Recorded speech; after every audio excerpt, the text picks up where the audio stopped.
This is WPSL Port St. Lucie, the talk of the Treasure Coast.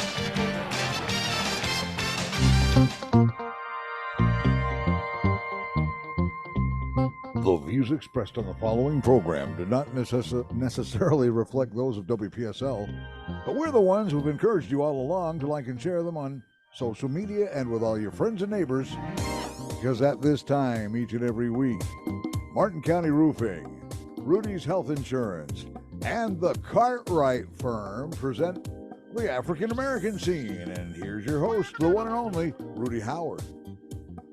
Good evening, good evening, good evening. I'm always glad to be with you here on a Wednesday night. I have a special treat for you tonight. I have Cory Cartwright of the Cartwright Firm, who is going to sit with me for at least the first half of the show as we talk about my topic for tonight, which is indictments. I felt compelled to talk about that tonight because there's so much misinformation. And every time I hear somebody talk about the Biden indictments, my skin crawls. So before we get into the meat of the show, I'm going to let my Cory Cartwright say hello and tell you his Black Facts question for the evening. Good evening, everyone. So we'll start off with the Black Facts trivia question of the evening. And that is going to be, who can name the first Black female Supreme Court justice and where she went to law school? So if you know the answer, you can text it to 772-349-1407, and we'll be happy to circle back if you win. Basically, the first person that gets the answers in correctly will receive a gift card. Just a little small token of appreciation for you participating. So there we go. Thank you, sir. Thank you very much. Okay, let's just to get this started. What is an indictment? Okay. An indictment is a formal accusation against someone who is suspected of committing a serious crime filed after the conclusion of a grand jury investigation. Is that okay with you, Cory? That definition? Well, that's the basic definition of it. But what people have to understand is when a person is suspected of being guilty of a criminal act, typically the line of demarcation as to whether you get indicted by a grand jury or charged by a prosecutor is the seriousness of the crime. So typically we're talking about felonies. 9 times out of 10, you're not going to look at a less serious crime, the prosecutor seeking an indictment for that. They'll just charge them. In the federal system, any felony, there has to be a grand jury, and the grand jury is presented with evidence from the prosecutor, and the grand jury has to determine whether or not there's enough evidence to indict. So that's pretty much the difference between the state and the federal. The federal, any felony, you have to go through a grand jury to get an indictment. Interesting. So I guess what I'm trying to get people to understand is there's no magic wand that you can wave and say, okay, I want to indict so-and-so like they are trying to paint the picture of, and then that makes it happen. Doesn't happen like that. Well, no, it doesn't happen like that. And that is the whole reason why a grand jury gets impaneled, because, and just to back up, the reason why it's called a grand jury is because typically it has 23 or more people on it. So it's bigger than a regular trial jury, which is called a petite jury. petite, smaller, grand, larger. But as it relates to the grand jury, these are basically citizens from the community. They don't really have a dog in the fight, and they function similar to a jury, but they're just basically participating in the process on the front end to determine whether or not there's enough evidence that they feel a jury would find that there's enough evidence to prove beyond a reasonable doubt that this person is guilty of what they've been charged with. And so on the federal side, and the reason I keep leaning to the federal side, because federal is more of a uniform system than state. State, it kind of varies sometimes from state to state. So in general, on the federal side, when a person is indicted, 9 times out of 10, the federal government does not willy-nilly impanel grand juries and seek indictments. Typically, once they get an indictment on somebody on the federal side, they've got their ducks in a row, and us as defense attorneys know that. And unless there is, overwhelming evidence to be uncovered that exonerates our client, at that point, it might be time to talk deals. So it's a little different in that respect. But as it relates to the indictment process, no, it's not just one person pulling the strings. One of the big things in law school is, a prosecutor, if they're worth their salt, can indict a ham sandwich. And that's true to a certain extent, because the target, if you will, or the prospective defendant does not get to present their side of the case. It's just basically a one-sided presentation of the evidence that the prosecutor has in hand. But it's still not a situation where the prosecutor can make up facts. The prosecutor has to put real evidence on the table. And if there is any evidence out there to the contrary, then that would be deemed exculpatory evidence, and then the defense attorney can circle back and use that as a way to turn around and defend their client once it goes beyond the indictment process to an actual trial. So it's no one person has their finger on it and they can get the pull strings. At the end of the day, and I think you're leaning towards the political piece of it, and it is political in some respects. Take the Hunter Biden indictment, if you will. That case was pretty much just about over with. And, some people came out of the woodwork and they said, hey, well, if we keep this Hunter Biden thing going, then we feel like we can, raise enough sand around it to kind of offset, the indictments that were going on with their candidate of choice. And so you have to look at that as well. But at the end of the day, in the criminal justice process, the political part and all these things that get tried in the media, we count on those citizens to take that oath, to get the information that's presented to them and leave the politics outside the door and vote their conscience. And if they come back and vote that, hey, I've been presented with enough evidence to feel like this person may be guilty of this felony or that felony, then they vote to indict. And if they don't think it's enough, they vote not to indict.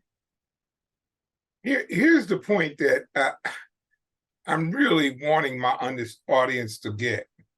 And the number, please call in if you have questions for me or Cory. Their phone number is 340-1590. That's 340-1590. What I'm trying to get my audience to understand, they get so bombarded with internet information and Facebook information, and they're told, oh, this is so unjust of what they're doing to President Trump. And I've been having a debate with one of my conservative friends, and I'm saying, let me show you the difference between President Trump and Hunter Biden and Joe Biden. You keep telling me about all this stuff that Joe Biden did, but there's no indictments. How come, if all you said about him is true, all of his malfeasance and improprieties, financial improprieties is true, do you want me to believe there would not be an attempt to try to get an indictment against Joe Biden? That makes no sense. Well, again, I know, we're singling out the indictment piece, but you have to back up and look at the big picture. Nowadays, and this is, just my opinion, in this whole politics of division, where it really, doesn't matter if the information I'm putting out there is factual. What matters is it sways the poll numbers to my candidate. And so if we could do that by fanning the flames on pushing forward an indictment that lacks merit, then hey, we're going to do it. If that means that we're going to pull some strings and fan the flames to get an impeachment going in the House just because we have the numbers to do it, knowing full well that the Senate will never convict, and your claims are without merit, hey, we're going to go ahead and do it. But at the end of the day, each voting citizen has to do their due diligence and not just rely on, the party talking heads to tell them what's going on and what the facts are. They need to find out the facts for themselves. And you know what? My biggest frustration, and I've talked about this more times than I can count, is today I'm substantially older than you, and when we were growing up, in order for me to find information, I had to look in the encyclopedia. You're laughing. Yeah, you had to know about the Dewey Decimal System. Yeah, right. Yeah, I had to look at the encyclopedia. I had to sit on the floor with the encyclopedia because my mother and father were big educational people, so they had to set up encyclopedias for me. So I had to sit on the floor with those damn encyclopedias to look up the basic. And Cliff's laughing because he's been down that road too. And now you can click on the internet, and in 10 minutes, you can get an answer to most things. So a lot of times the information that you've been fed that's wrong, or it's misinformation, or just a flat out lie, you can get on the internet and verify it in like 10 minutes. Well, that's all relative, because you got to know which sites to go to that are reputable. Back in the day, you had this case, CBS versus the Federal Communications Commission. And that, in a litany of other cases, talked about, hey, in the media, you got to be able to have equal time. Give both sides of the issue an opportunity to come forward and state their position. Now, I do know probably, I would say, if you happen to be of the Democratic, if you will, your station of choice is probably going to be the MSNBC. And if you are a Trump supporter or your GOP supporter, or whatever, you may get most of your news from Fox. And again, I'm generalizing. But what a person who really wants the facts can look at and hear is that, okay, well, look, if they're only presenting one side of the issue and they're not giving the other side an opportunity to respond, then they have to take that into consideration. Hey, am I really getting the facts here, or am I really getting somebody's version of the facts? It's like when you're sitting in the pew on Sunday morning. The preacher can go on and on and on, but if he's not pointing you to chapter and verse, then you have to say, hey, is this the preacher's position, or is this really the word that's coming to me?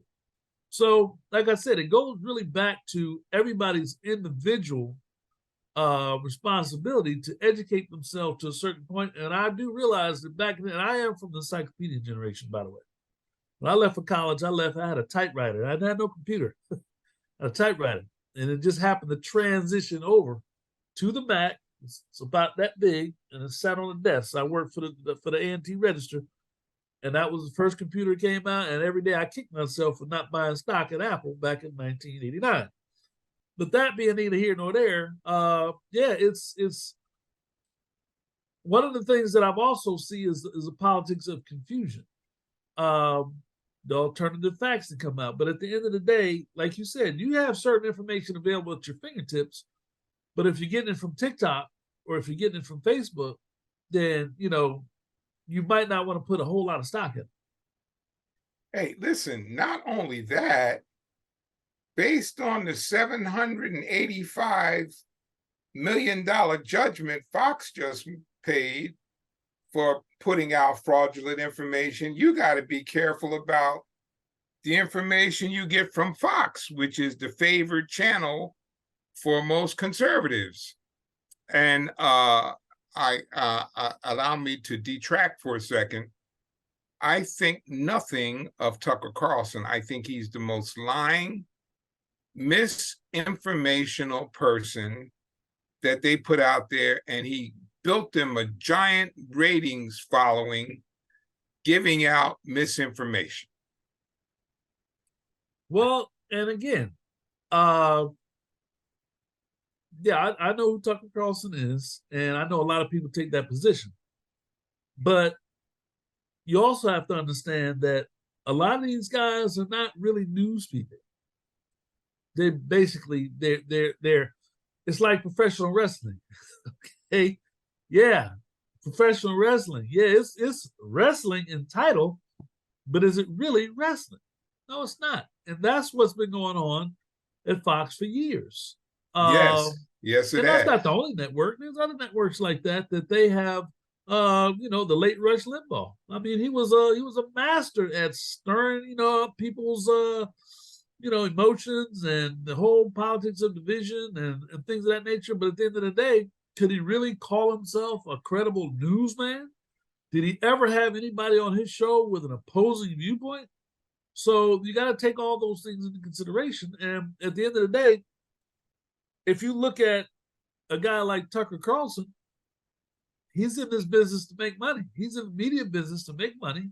And a lot of people, their moral compass gets slightly off kilter when it's a lot of money involved. And so, at the end of the day, it's not like me getting mad at Tucker Carlson because he can get out here and spew all these misstatements, but it's up to the listener to do their homework. And if they don't want to do their homework, and if they want to be, led around by somebody else's positions, I call it, a lot of people, they want to drink the Kool-Aid. Well, that's on them. Because at the end of the day, you have certain people that have a vested interest in misleading the voters. And if you are a voter, you have a duty and an obligation not to be misled. Amen on that. Amen on that, Cory. Yeah, if you don't do your due diligence and you don't know the candidate you're voting for, then when you get that candidate, then you can't complain about what happens on the back end. And listen, just a reminder, everybody, again, if you want to call in and talk to me or Cory, that phone number is 340-1590. That's 340-1590. Yesterday was National Voter Registration Day. And we had voter registration day at our church this past Sunday. And it was well attended. And we had people there registering people to vote. And it was, and we had some health screenings for blood pressure and diabetes. And I got one of my faithful listeners on the line, Cory, Jay. How are you, Jay? I'm Good doing evening, great. Jay. Doing great. To you and your guests. I hear him talking about Tucker Carlson. Not only I want to give my opinion about Tucker Carlson, but I also want to give it about Mr. Tummerfield, senator from Alabama that's putting a hold on military promotion. And I thought the Republican Party was all about military. I thought they were gun-ho, but it looks like they're nothing but wimps. So I just want to, with Tucker Carlson, he caused Fox to be sued for almost $1 billion for lying on the network about Dominion software during the election. And Dominion came back with them and got them in court. And now it's a miracle they didn't go out of business. But they had to get Tucker off the air there, and he's on podcast someplace. But he's not. He's trying to be. He wants to be. Go over to foreign countries and create dictatorships and show the Republicans how to be a dictator. You don't have to show them because they all know about it now. But the point is, Tummerfield from Alabama. He was a football coach before he became a senator. I think it was at Clemson. Auburn. But he doesn't know anything about politics, and he doesn't know anything about leaders. He's supposed to be a leader, but it doesn't seem like he has leadership qualities, because you don't mess with the military when they're trying to keep up and make sure that they're up on everything and all the promotions are up and everybody's know what they have to do just in case we have to go to war. And it seems like we have a few challenges out there that want to start a war with the United States, and these guys are playing. They're playing games in the U.S. Senate. I want to know his opinion on that. Okay. And when you say, I'm assuming you wanted my opinion on it. Yes, sir. Well, again, one of the things I did while I was a law student at Howard was I did an internship on Capitol Hill for a congressperson who will remain nameless. Okay. And at that point, I decided, this is really not the profession for me when I get out of law school, because even at that experience just showed me that there's a lot of dysfunction that goes on there. There's a lot of games that are played, and people's lives get impacted by that. And a lot of times they get impacted in a negative way. And this was during the mid-90s when this was really, I think, when Newt Gingrich was just now coming. That's kind of like the line of demarcation where, the politics of division kind of like got roots and took off. But yeah, it's what ends up having to happen is it goes back to the voter again. Everybody has family members that are in the military. And what candidates who truly support the military need to do in this next election cycle is take these things that Senator Tuberville are doing and, bring that back to their districts and say, hey, look, not only is he doing it and it's wrong, but his colleagues are not pulling him to the side saying, hey, cut the nonsense out. These are our military people that get jammed up. So it's almost like, the people in his caucus are just as guilty as him. You can point to him and say, yeah, he's holding up the process, but apparently no pressure is being put on him by his colleagues to cut it out. So I agree with you 100%. So you got to circle back and you say, okay, well, look, when we get to the polls, then you're going to pay the piper, because the people want these nominations put in place so the military continue to function properly. These families are being unfairly impacted. And apparently, the party that's in power as it relates to the House is turning a deaf ear to it.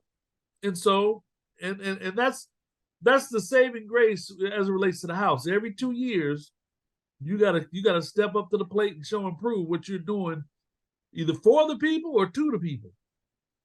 So in this next election cycle, if you got a problem with what's been going on with the House and these guys in the military who are serving this country, protecting this country, getting jammed up in this manner, then that should be a wedge issue for you. And you go and you vote your conscience. Now, and you know, the powers that be know that, but here's the other dynamic to it. In a lot of jurisdictions around this country, they're making it harder and harder and more of a challenge to have access to the voting booth. Amen. It's almost like we're going in reverse. And again, it's up to the voter to be knowledgeable about that. And if they say, hey, you need to show up with an ID, and that now they pass that into law, then you show up with your ID. If they say, hey, it's illegal to, you know, give people water while they're waiting in line, then don't give them water while they're waiting in line. And hopefully, when the election pans out and the people are heard, it'll come down to, okay, well, you know what? These are silly laws and we're going to reverse them. But for now, hey, you know, you gotta, you know, you have to understand, and I tell this to a lot of my clients all the time. The game is chess, not checkers. Yeah, if that makes any sense. I hear you. So we got the you got the Tucker Carlsons, and you got the Tubby Tubervilles, and you know, just you got people on the Democratic side too that, you know, talk the talk but don't walk the walk. So, you know, you just got to know who you're voting for, know their background, and vote your conscience, and, you know, hopefully the chips will fall where they may. Jay, I just want to let you know I have a retired military man who has offered to come on and talk to me about this situation with the military, and I'm going to try to get him on next Wednesday, because I think this is really important. Just to let you know, Jay. Yeah, it is, because I know how important it is, because I was in the military, and I know how important that is for them to get those leaders together. And when a person is promoted to leadership, especially like the Marine Corps, there's never been in the history of the Marine Corps, there's never been a time when they didn't have a commandant. Never. In over 100-something years. This is the first time they don't have a leader of the U.S. of the Marine Corps. First time. So it's ridiculous, and it should never happen in the United States. Should not. Thanks always, Jay. Cliff, we're gonna take a little break. And folks, that number again is 340-1590, and you can call up and talk to me, and I believe Cory is still going to be with me, and you can talk to Cory any questions you have about indictments, because I want to take a little deeper dive into this so you can understand some of the misinformation that you've been getting. So don't touch that dial, 340-1590. At Martin County Roofing, they build trust with quality work. With over 20 years of experience, they handle repairs, restoration, and new roofs for residential and commercial properties. Serving the entire Treasure Coast area, they're fully licensed, bonded, and insured, specializing in tile, metal, shingle, or flat roofs. Let them protect what matters most to you. Contact Martin County Roofing for a free estimate at www.martincountyroofing.com. Hi, this is Rudy Howard, your independent insurance agent. This means I represent multiple companies, which will allow me to match you with the best company for your needs. I am now officially Rudy's Health Insurance, LLC. So if you need a Medicare plan or a health plan, call me. That number is 475-8856, or my Facebook page, Rudy's Health Insurance. I am ready to serve you. This is WPSL Port St. Lucie, the talk of the Treasure Coast.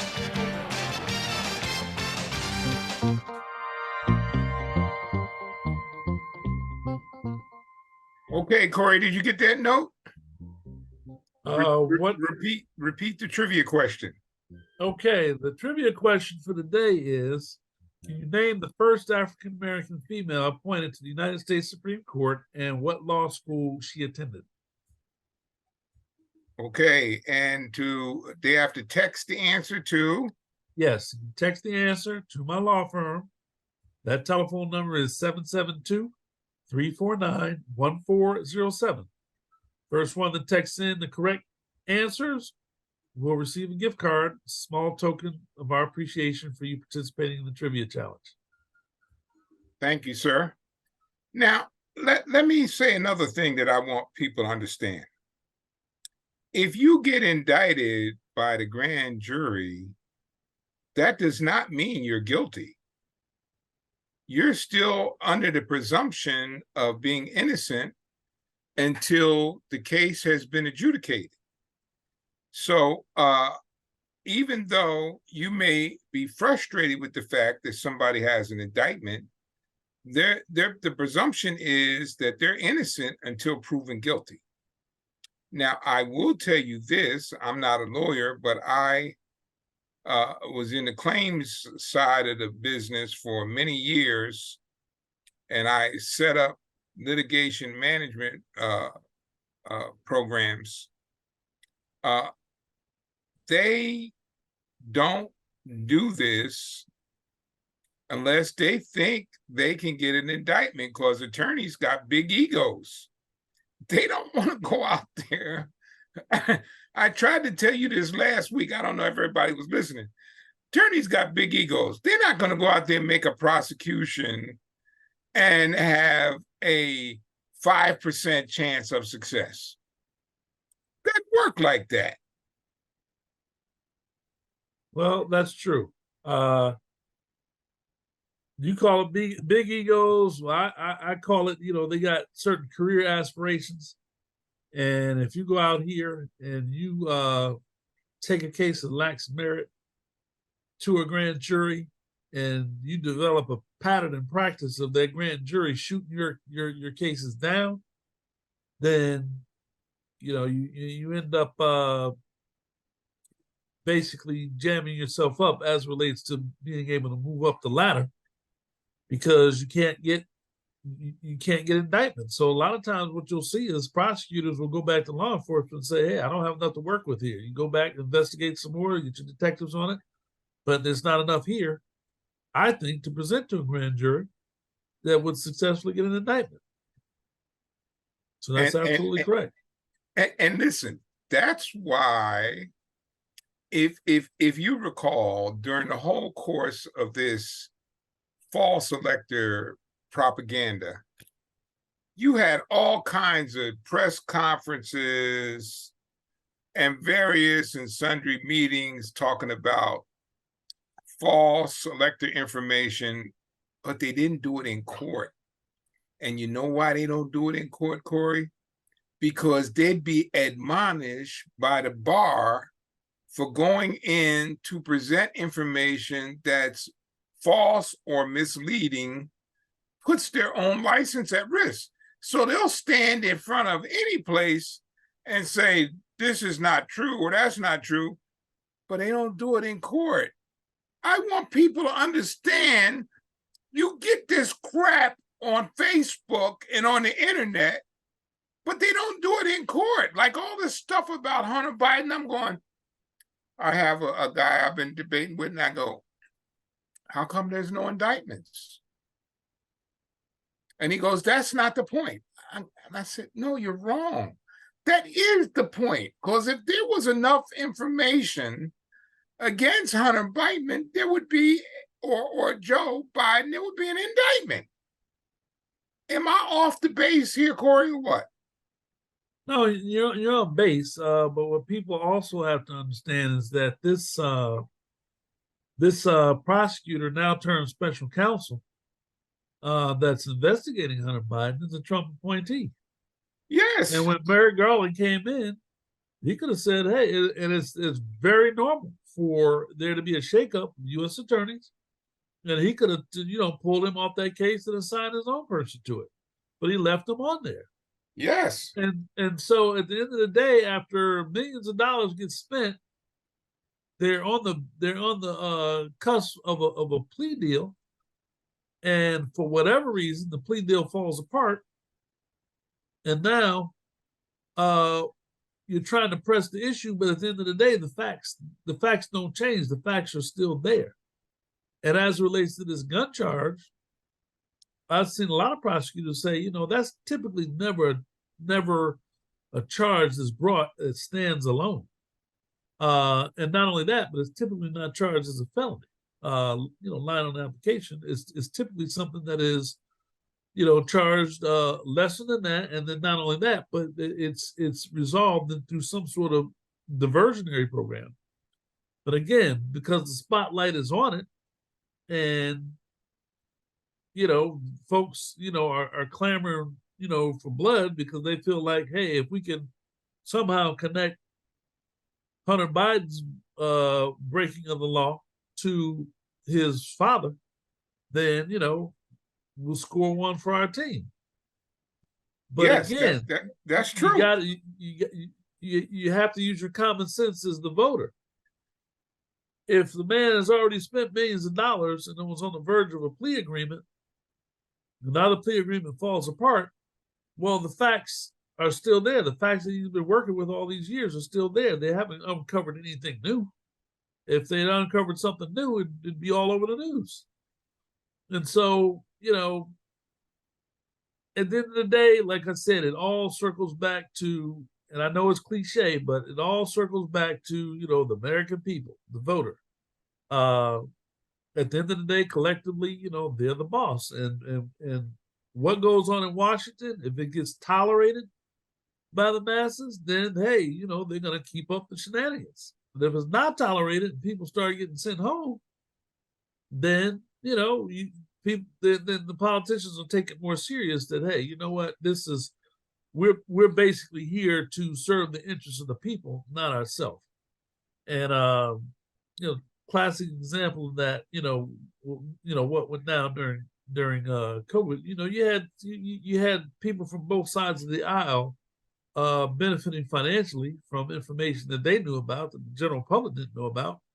But as far as I can see, nobody's really been held to account. So, is people have to look past the R or the D behind the person's name and do a little bit of research and find out what they really stand for. And if that dovetails with what your interests are in terms of, putting your kid through college and, making sure everybody is safe, things of that nature, or, marrying the person that you want to marry and things of that nature, then, hey, you're going to vote this way. But what should be an option is for people to just blanketly, hey, the party boss says vote this way, so I'm going to vote that way. Kind of a little bit of example of that, what's going on with, the union strike in Michigan. Now, it's my understanding that Trump is going to skip this next debate and go there and try to make some inroads in what is typically a Democratic stronghold as it relates to unions.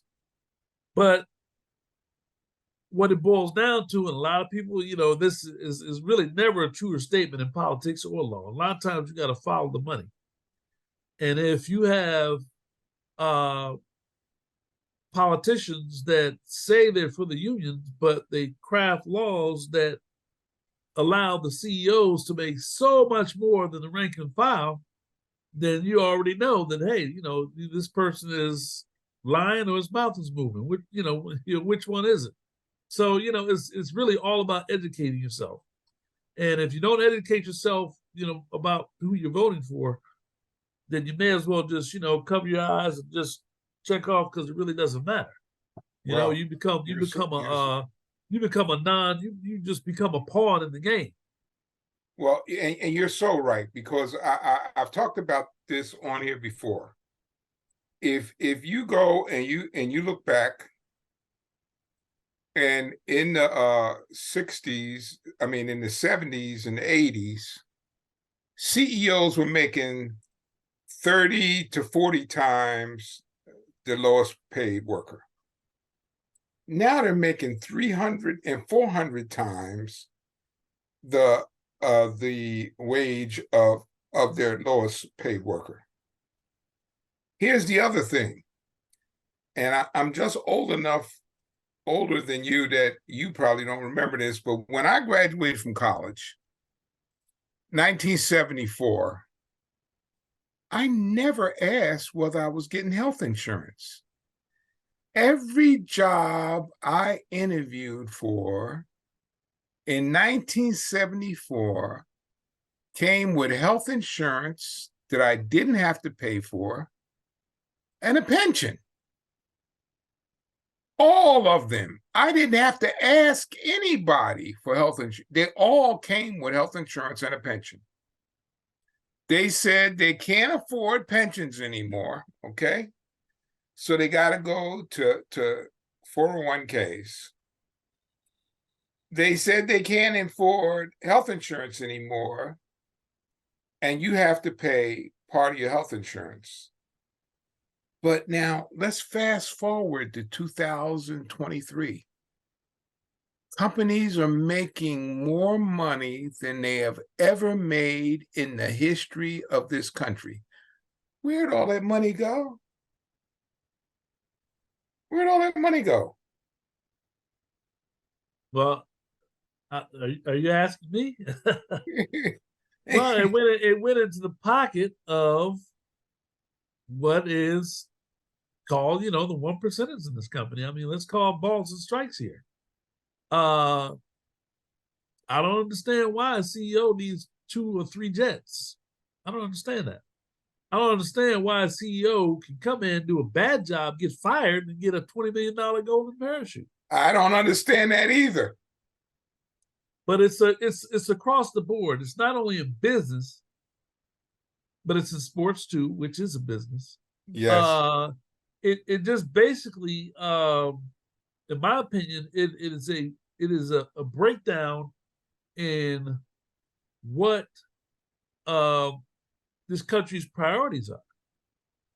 This country's priorities used to be education, and the average person walking around was relatively, highly educated when it came to, social conditions and things of that nature.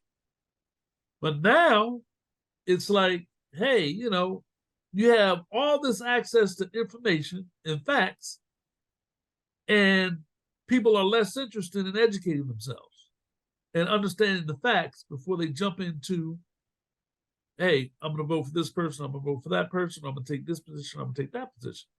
So, it does not hit anybody's ear the wrong way that we can go out here and we can pay an athlete $100 million to throw a baseball for a couple of years. And a teacher is struggling to not only do their full-time job as a teacher, but they got to get a part-time job to help, offset the additional expenses because, their teaching job doesn't pay enough or doesn't give, decent health insurance or things of that nature. So where's our priorities at? Is our priorities in education or is our priorities in sports and entertainment? And it's just, I'm telling my age here, but, growing up in, in the 70s and early 80s and going through college in, late 80s, 90s, it seems to me that there's been a real shift in this country as it relates to an emphasis on making sure the masses get educated versus making sure the masses get entertained. And, it's almost like, if we can keep it entertained and distracted, then we can continue to go in their pockets and make them do things like pay for their own health insurance. And we can pay the CEO 1,000 times more than the rank and file. I mean, we can get away with those things because we know, hey, these athletes and these entertainers, they're going to make sure that they're distracted to the point where, they really don't look at, what's happening and how, they are working harder for less money. Yeah, I think that's a really important point. And one I have made many times as much as I don't even want to start on this again, but I have whined incessantly on this show for the 10 years that I've been on here about I don't understand why people would be opposed to health insurance.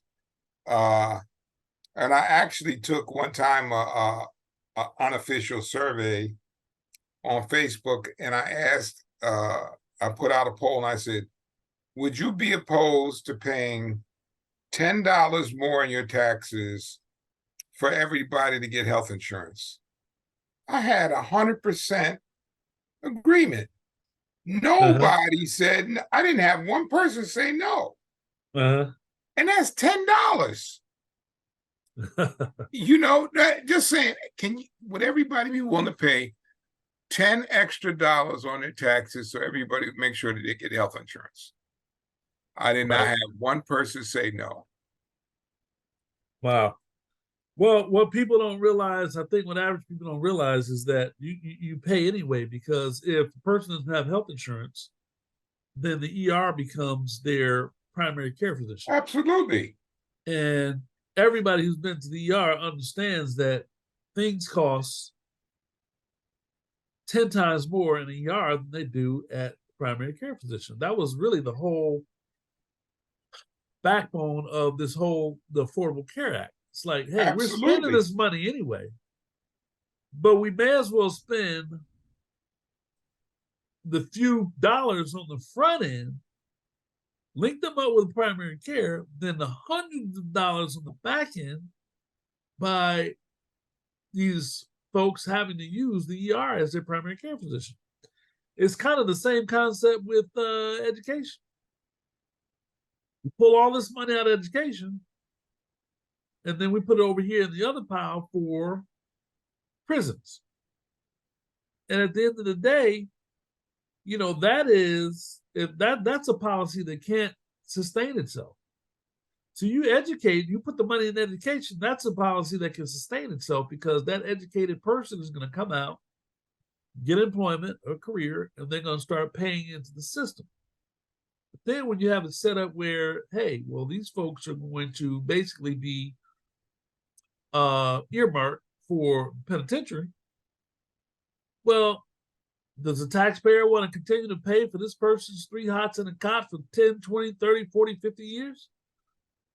At some point, they're going to be fed up and they're going to say, hey, I'm not going to pay this anymore. And then what's going to happen? The first day that that corrections officer doesn't get a paycheck, they're going to walk off the job. Now, what are you going to do with all these folks that are in the penitentiary? You have no idea. Cliff will tell you, you have no idea how many times I have told my audience that you could send someone to Florida State for a year, room, board, and tuition, cheaper than incarcerating them. And I had one guy got furious with me, called me up, and he said, no. I said, no, listen to me. What I just told you is true. I can take a kid and I can put him in Florida State, room, board, and tuition, and it'd be cheaper than incarcerating them for a year. I can't tell you how many times I've told people that, Corey. Now, I got some people that have finally kind of admitted that, like, yeah, okay, he might have a point there. Do I have a point? Why are you taking a person that's a listen, and here's your point, Corey, and I'm on your board here. Why take a nonviolent criminal and lock him up for 10 years and instead of you could take a nonviolent criminal and impose a requirement for grades at a university and make them go to college. And when they're out, they become a productive tax-paying citizen.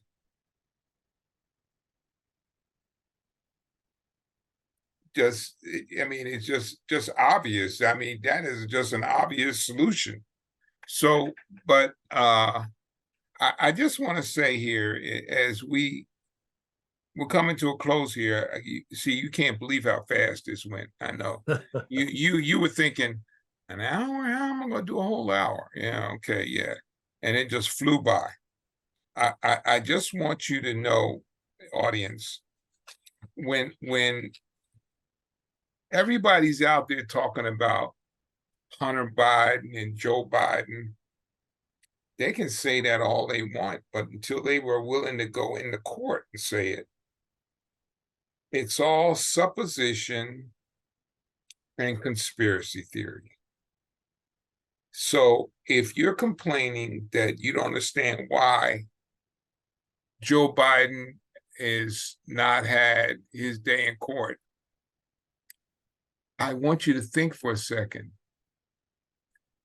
He's not in court because they don't have adequate investigation, documentation, or data that would allow them to get an indictment on Joe Biden. Because if any of you think that conservatives would not get an indictment on Joe Biden if they had the information, you're in la la land. They would do it in a half a second. They don't have it. But they got you